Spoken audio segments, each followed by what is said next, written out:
Hello everyone, welcome back. In today's video, we've got a couple of things to discuss, including a waiver update, some injury updates. Shane Pinto's been suspended 41 games from the Ottawa Senators. The NHL has sort of started the process of decentralizing the draft, and we've got a couple of trade rumors involving the Oilers, the Sharks, and the Flyers, and with all that coming up right now.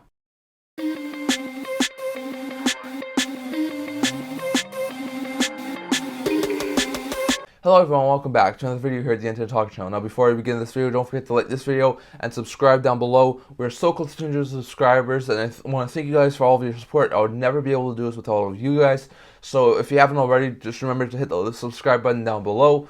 So to start this video off, I would usually begin discussing a couple of signings, but there have not been any signings over the past couple of days. There have also been no updates on those 4 remaining players on the PTO updates, so not really anything to note there. We do have one quick waiver update. Ian Mitchell, who we were talking about in our last video on Thursday, who was placed on waivers by Boston Bruins, has indeed cleared, so the Bruins defenseman doesn't wind up getting claimed. I'm a little bit surprised. He's a good solid 6/7 defenseman. I thought there would have been at least one team, especially a team who possibly has some injuries on the blue line, who could definitely use a guy like Ian Mitchell in their lineup as like a solid 6th, 7th defenseman, maybe even 8th defenseman, but no one winds up claiming him. So Mitchell, who has a small cap hit of like I think $775,000 for 1 year, sent to the minors after clearing waivers, and that allowed the Boston Bruins to recall some of their other guys. So going to be interesting to see, but that's sort of what happened with Mitchell. So no claims on Mitchell, and there's been no waiver updates ever since. So there was no waiver update later on Thursday. No one was placed on waivers. Same thing as yesterday. No one was placed on waivers. So we have no other waiver updates. That's the only waiver update we have right now is Ian Mitchell winds up clearing waivers. So good to see Ian Mitchell's cleared waivers. But that's the only waiver update we got to talk about today. There have been a couple of injury updates that I want to talk about here quickly. The San Jose Sharks' Alex Barbanov has a finger injury. We talked about this in our last video. It's been updated to week, so Barabanov's still going to be out for the next couple of weeks. Not overly good news for the San Jose Sharks. Barabanov's a really good playmaking winger, so losing him for a long stretch of time is not great news. Adam Ruzicka for the Calgary Flames has a shoulder injury. He's out day-to-day right now, so really bad blow for the Calgary Flames. Ruzicka's a really good bottom 6 forward. Alex Pietrangelo has been cleared to play, and I think he did get back in the game action against the Chicago Blackhawks last night. So really good stuff there from the Golden Knights to get Pietrangelo back. Brannstrom had a really bad collision in the Sens Islanders game from a couple of days ago. He took a big hit from the New York Islanders' Kyle Clareback. It was a clean hit, but he fell awkwardly, fell on the back of his head by the looks of things, maybe a little bit. It looks like he was really banged up. He was stretchered off the ice. He seems to be doing okay right now, but he does have a concussion. He's going to be out for the next little while. It's currently an unknown period of time, but would not be surprised if this was a long-term injury. So really bad news for Brannstrom. It's another bad blow to the Ottawa Sens defense, but really bad for Brannstrom. He was having a pretty good season up to this point, so not great news to see that he's gone for the next little while. Jake McCabe suffered a lower body injury. He's day-to-day right now. Ty Dellandrea had a face injury. He's going to be out for an unknown period of time, so bad news there for the Stars as they lose one of their younger forwards. The Chicago Blackhawks activated Colton Dach off of a season opening injury reserve, and he's been sent down back to I think it was juniors. The Carolina Hurricanes activated Andrei Svechnikov off of injury reserve. He returned to game action yesterday, so good to see that Svechnikov is back. Jeff Petry's been cleared to play, as has Rasmus Sandin for the Red Wings and the Capitals. So good to see it. Those two defensemen are back into game action. Sam Bennett has a lower body injury. He's missed the start of the season. He's going to be a game time decision for tonight's action against the Seattle Kraken. So it'll be interesting to see if he gets into game action. Matthew Benning has a lower body injury. He's going to be out day-to-day right now for the San Jose Sharks. So not overly great news there for the Sharks as they lose another solid defenseman. Eric Comrie left the game against the New Jersey Devils due to a lower body injury. He's going to be out for an unknown period of time. So with Levi already out, that's horrible news for the Buffalo Sabres. Hopefully Comrie's not going to be out for an overly long period of time. And then Alex Vlasic has an undisclosed injury. He's going to be out for an unknown period of time, so not great news for the Chicago Blackhawks. But hopefully the Hawks defenseman is not out for an overly long period of time, and he can recover, and he's going to be back in the not-too-distant future. Thomas Chabot suffered a hand injury, blocked a shot. He's going to be out for the next 4 to 6 weeks. So horrible news for Ottawa as they lose both Chabot and Brannstrom, and they're both going to be out for a long period of time. So Chabot, Brannstrom, really bad. They're probably going to be out for a long period of time. And Barbanov's probably going to be out for a little while too, but everyone else either is going to be out for the next couple of games, or they're either coming back from injury. So good to see that we got a couple of good injury updates there, but for guys like Barbanov, Chabot, Brannstrom, maybe even Comrie. Really bad news to see those guys go down. Hopefully they're not going to be out for an overly long period of time and they can return in the not too distant future. But that's the injury update that we're going to talk about today. Now we got two pieces of news to talk about before a quick three trade rumors to discuss here today. First, the NHL. We haven't touched on this before, so I want to touch on this. They've apparently were about a week and a half ago talking about decentralizing the draft. Elliot Friedman mentioned this on Saturday Night Headlines a couple of weeks ago. He said that the NHL was looking to possibly make the NHL draft a little bit more like the NBA or NFL draft. Usually in the NHL draft, you see all the NHL's representatives at the draft. You see a lot of players there, not just first round picks, but a lot of different players. So basically, what he said is, and I can definitely see the reason why they would want to do this. That is that with the free agency, now that the season's starting later, the Stanley Cup's giving out later, they start the draft later. So instead of starting the draft a week and a half before the free agency, they're starting the draft last year and now this year too, just a couple of days before free agency starts. So they said with the draft being like this now, where it's just a couple of days before free agency, the GMs are always scrambling, going from the draft back home to try and get prepared for free agency. So they said with the really close time frame from the draft to free agency, they might want to try and decentralize the draft, which would basically mean that not a lot of representatives go from those teams to the draft. Most of them wind up staying home, sort of being the war room, sort of like what we saw in the COVID-shortened seasons when we had the remote drafts. It wouldn't be exactly like the COVID-shortened seasons, but the GMs and stuff would remain in their home locations. Definitely would be interesting. I did like the setup of the past few years' drafts where everyone's in the same room. You got all the prospects in the same buildings. It really looked really good. But apparently the NHL had a vote on it, and they were voting yes for the decentralization of the draft. So it does sound like it will happen at some point. It'll be more like an NFL, NBA draft instead of the NHL draft. The GMs will most likely be doing the draft from their own cities instead of all being at the draft at the same time. They'll probably still have some representatives to welcome the players that they draft in the draft, but they won't be having to take a whole bunch of representatives plus the GMs and coaches and stuff like that all to the draft to work on the draft. So you won't have to see all the representatives of the draft floor. There's also been some talk that maybe not all the prospects will be there as well. Maybe it'll just be a couple of the higher level prospects who will most likely go in the top end of the draft. So definitely will be interesting to see, but I definitely want to hear your guys' thoughts on this. For me, I think it's a little bit sad in my opinion. I do like the way that the draft is currently formatted. I do like seeing all the GMs in the same place. I think it definitely helps with a little bit more trades. Not saying that there won't be any trades during those remote draft seasons.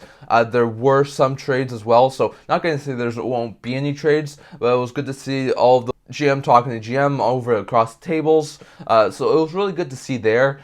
So I really did like the way they do a draft. Good to see all of those players, especially some of the later round draft picks wind up getting traded. It's really, like I've seen some people say that really helped day twos to see all those young players from rounds 2 through 7, see all their stories, how they are able to get drafted. So it'll be really interesting to see. I'd love to hear your guys' thoughts. For me, I'm not a great fan of the decentralization of the draft. I'll give it a shot, but I definitely do like the way that this current format's drafted. So it'll be interesting to see. But I do really like the way this draft is already being done right now. So I don't really like the decentralization of the draft. I like seeing all the GMs in the same spot, plus all of their team representatives. I like seeing all the players go up to the stage. So definitely, I'd love to hear your guys' thoughts down in the comments. Do you agree with this decentralization of the draft, or do you still like the draft the way it has been over the past couple of years, with all the GMs in the same spot, all the representatives from those teams, all the prospects mostly there? So definitely, I'd love to hear your guys' thoughts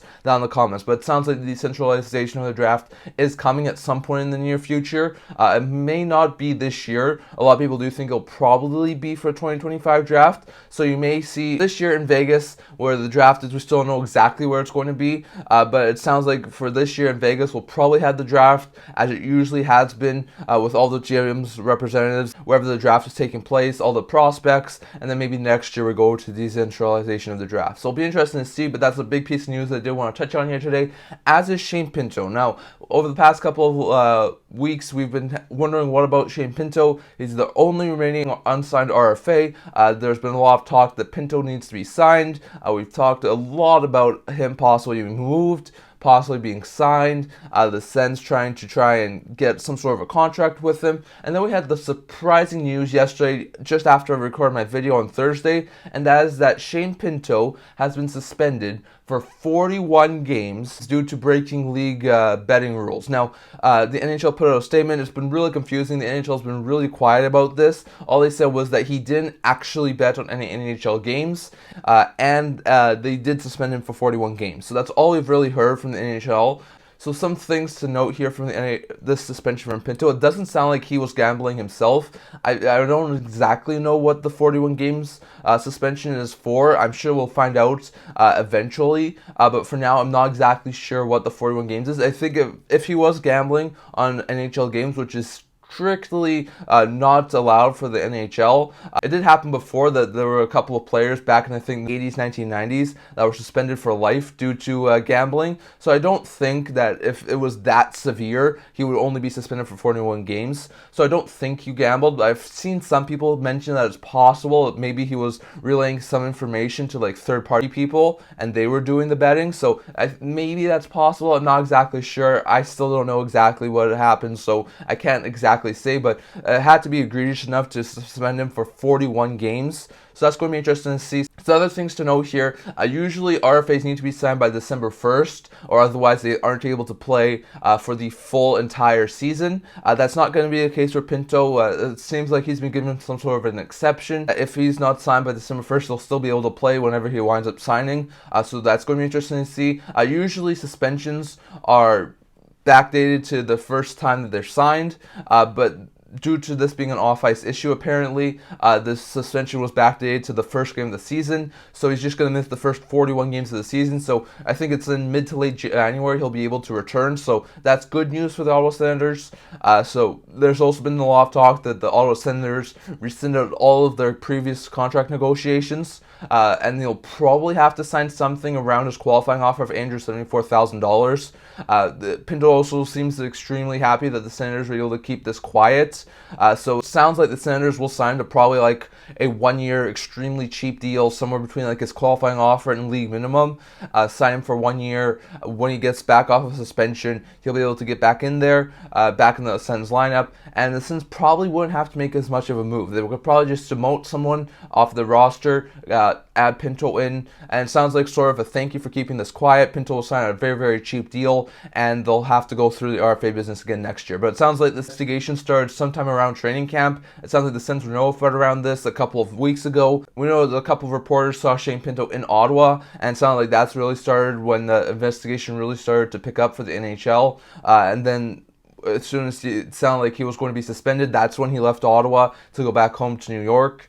So definitely, it's going to be interesting to see what happens next. So like I said, I'm not exactly sure what Pinto did to deserve the 41-game suspension, but the NHL and NHLPA came to an agreement on the 41-game suspension. So the NHL probably wanted to suspend him for more games. The NHLPA probably were able to get down to a little bit lower number. But definitely, it's interesting to see. I was not expecting this, but this is probably the reason why we hadn't had a Shane Pinto contract yet at this point in time. So it's going to be interesting to see what happens for Pinto next. He's going to be suspended for the Senators' first 41 games of the season. After that, we'll probably see a contract extension of a very cheap 1-year deal be executed, in my opinion. And then after that, he'll be able to play. Now, he'll definitely miss a lot of game action, so he'll probably need a couple of games to get up to speed. But definitely, it's surprising, and it explains a lot as to why we have not yet seen extension for the Shane Pinto. So Pinto's going to be suspended 41 games from the start of the Sens season. Probably going to sign a cheap 1-year deal. Not exactly sure, 100% sure what the suspension is for, as he didn't exactly bet on NHL games. But definitely, it's an egregious suspension, one of the longer suspensions we've seen in the NHL, and it's going to be a long suspension for Pinto. So definitely interesting to see, but it definitely explains why Pinto has not been signed yet by Ottawa Senators, and we're going to be interested to see what happens next for Shane Pinto. So that's another big news update that I wanted to touch on today, and I'd love to hear your guys' thoughts down in the comments. What do you think of the Pinto suspension, and what do you think will happen next for the Senators without Pinto? for the next couple of months as he continues the suspension. So definitely love to hear your guys' thoughts on that down in the comments. We've also got a couple of new trade rumors here to discuss. First was the Edmonton Oilers. There's been a lot of talk I've been hearing around Connor Brown. Connor Brown was the main addition in free agency by the Edmonton Oilers. He's a solid middle six winger, can definitely play in a lot of different situations. He's played with Connor McDavid in juniors, so a lot of people were hoping that the McDavid-Brown connection from juniors could really rekindle. They were hoping that he could really find his game in Edmonton, but so far he's not been able to do so.